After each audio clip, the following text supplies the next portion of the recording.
जय गुरुदेव. ज्या गुरुची जैशी उपदेश कळा, शिष्या तैशीच येई भावलीला.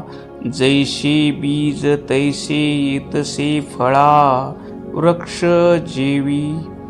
संत शिरोमणी शिवयोगी मन्मथ माऊली आपल्या परमरहस्य या प्रासादिक ग्रंथातील 7व्या अध्यायातून आत्मतत्वाचं निरूपण करत आहेत. या आत्मस्वरूपाची अनुभूती सद्गुरुनाथाच्या कृपेशिवाय येत नाही, असं माऊलींनी मागच्या ओवीमधून सांगितलेलं आहे.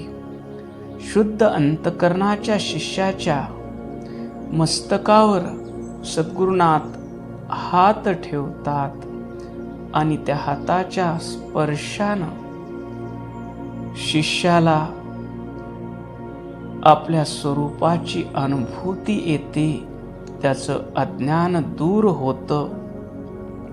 आता या ओवीतून माऊली सांगत आहेत, ज्या गुरुची जैशी उपदेश कळा.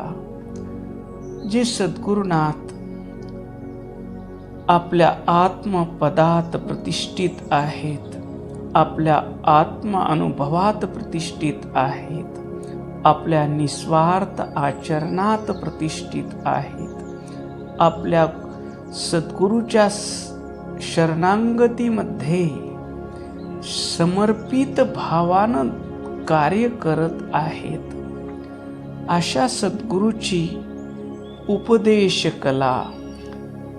ते सद्गुरू शिष्याच्या कानात मंत्र सांगून अनुग्रह करतील किंवा तत्वमसी महावाक्याचा बोध करतील.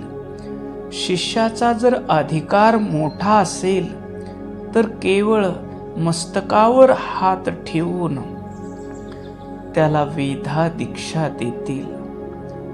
शिष्याच्या अधिकाराप्रमाणे जसं आई आपल्या 2 वर्षाच्या बाळाला वेगळा खाऊ घालते, 8 वर्षाच्या बाळासाठी वेगळा डब्बा करते आणि 15 वर्षाच्या मुलासाठी वेगळा डब्बा करते.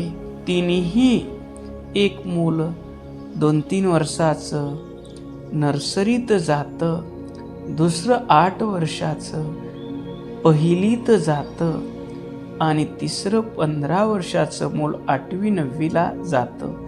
तिन्हीच्याही डब्यामध्ये ज्याला जसं झेपल तसं अन्न घालून देते. यामध्ये आईचं प्रेम कमी जास्त असतं असं म्हणता येणार नाही, पण ज्या बाळाला किती ज्ञान झेपेल, किती अन्न झेपेल याचा विचार करून आई देते. तसं सद्गुरुनाथ शिष्याचा अधिकार पाहून कोणता शिष्य केवळ मंत्र उपदेशानं आत्मस्वरूपात प्रतिष्ठित होत असेल तर सद्गुरू त्याला मंत्र देतात. शिष्याचा विवेक जागृत असेल, त्याच्यात वैराग्य असेल तर तत्वमसी महावाक्याचा उपदेश देतात. तू देह नाहीस, तू शिवस्वरूप आहेस. आणि शुद्ध अंतकरणाचा समर्पित शिष्य असेल तर त्याच्या डोक्यावर हात ठेवून त्याच्यावर कृपा करतात, आपली शक्ती संचरित करतात. याच्याही पुढे अधिकारी शिष्य असेल तर केवळ कृपा दृष्टी टाकून सद्गुरुनाथाची दृष्टी त्याच्यावर पडली आणि शिष्याचं अज्ञान दूर झालं. अशीही अधिकारी शिष्य असतात. ज्या गुरुची जैशी उपदेश कळा. आमचे गुरु माऊली परमपूज्य राष्ट्रसंत सद्गुरू शिवलिंग शिवाचार्य माऊली, ते आपले गुरु मडिवाळ शिवाचार्य अप्पाजींना 11व्या वर्षी समर्पित झालेले होते.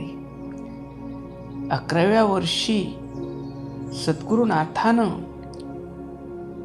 बोध दिला, तू देह नाहीस, तुला जन्म नाही, मृत्यू नाही, तू मन नाहीस, तुला सुख नाही, दुःख नाहीस, तू सर्व द्वंद्वाच्या पलीकडलं चैतन्य स्वरूप आहेस, तू आनंद स्वरूप आहेस, तू ज्ञान स्वरूप आहेस. तुला काही मिळवायचं नाही ना तुला काही गमवायचं नाही. त्या आनंद स्वरूपाची प्राप्ती झाल्यानंतर अप्पांनी विचारलं मडिवाळ अप्पाजींना, अप्पा आता पुढं काय?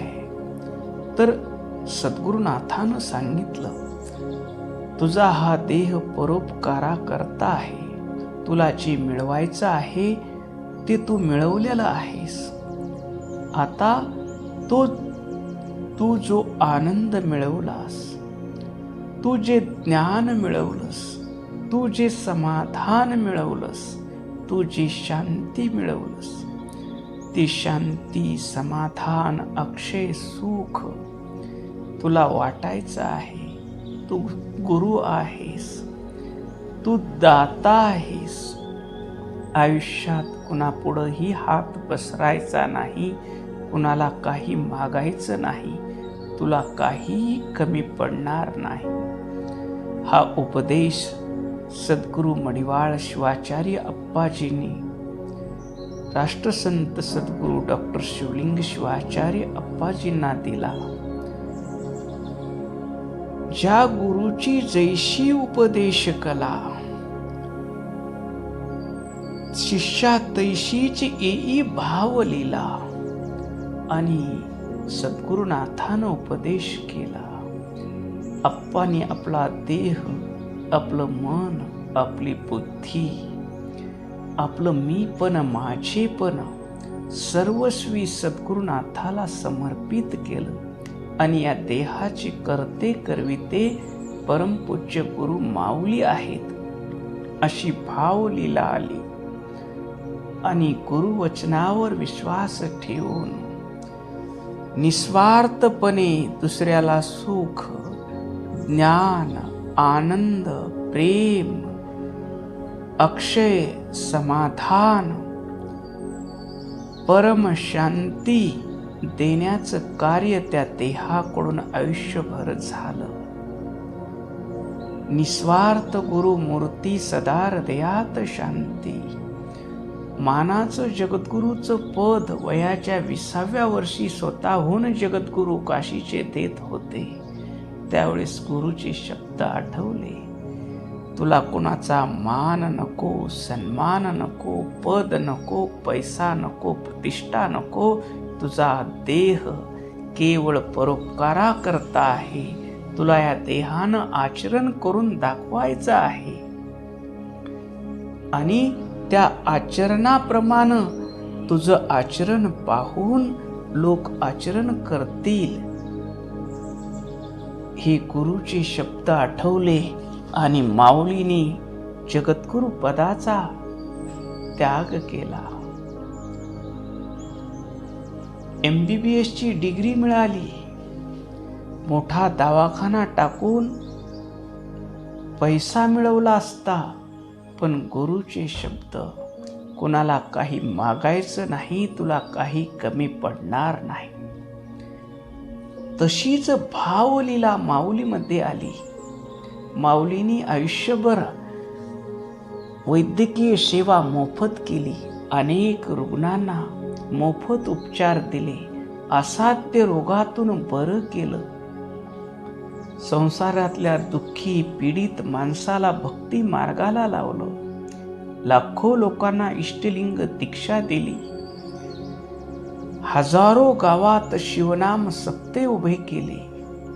आणि त्या सप्ताहाच्या माध्यमातून परमरहस्याचं पारायण, मन्मथ माऊलीची गाथा,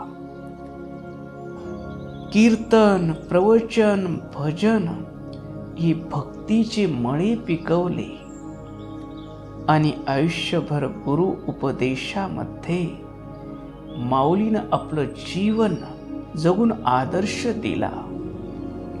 आम्ही म्हणतो आप्पा आमचे गुरु आहेत. आप्पाकडून आम्ही अनुग्रह घेतला आहे.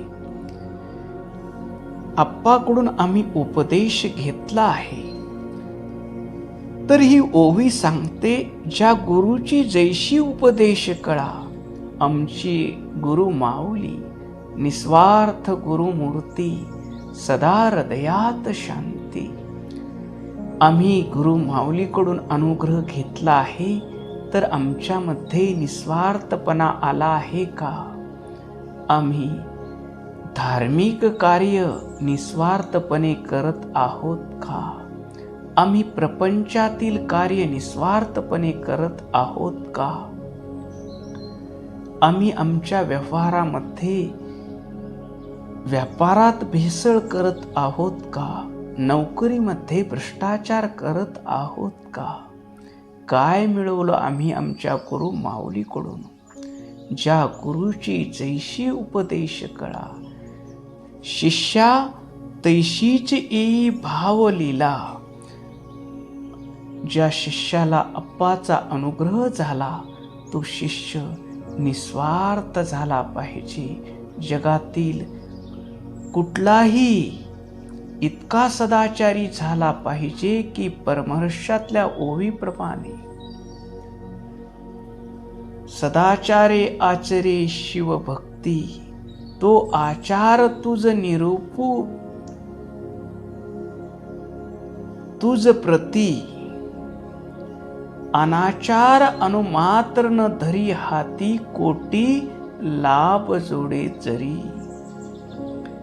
माऊली परमहर्षात सांगतात, कोट्यावधीचा लाभ होत असेल तर तो शिष्य, सद्गुरूकडून अनुग्रह प्राप्त झालेला शिष्य, अनाचार अनुमात्र, सुईच्या टोका एवढाही अनाचार करणार नाही.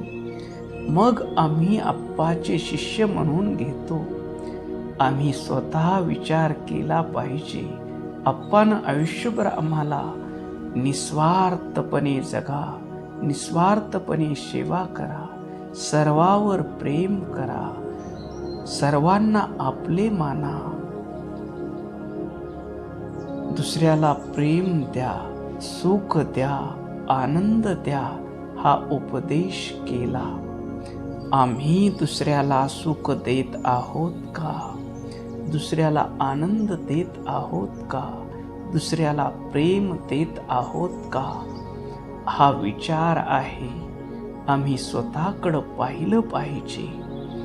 ज्या गुरुची जैशी उपदेश कळा, आमच्या गुरुनं निस्वार्थपणे मानव जातीवर, पशु पक्षावर, प्राण्यावर प्रेम करायला सांगितलेलं आहे.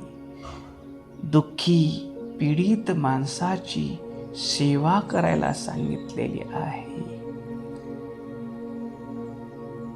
निष्कामपणे सर्व मानवावर प्रेम करायला सांगितलेलं आहे. ते आम्ही करत आहोत का?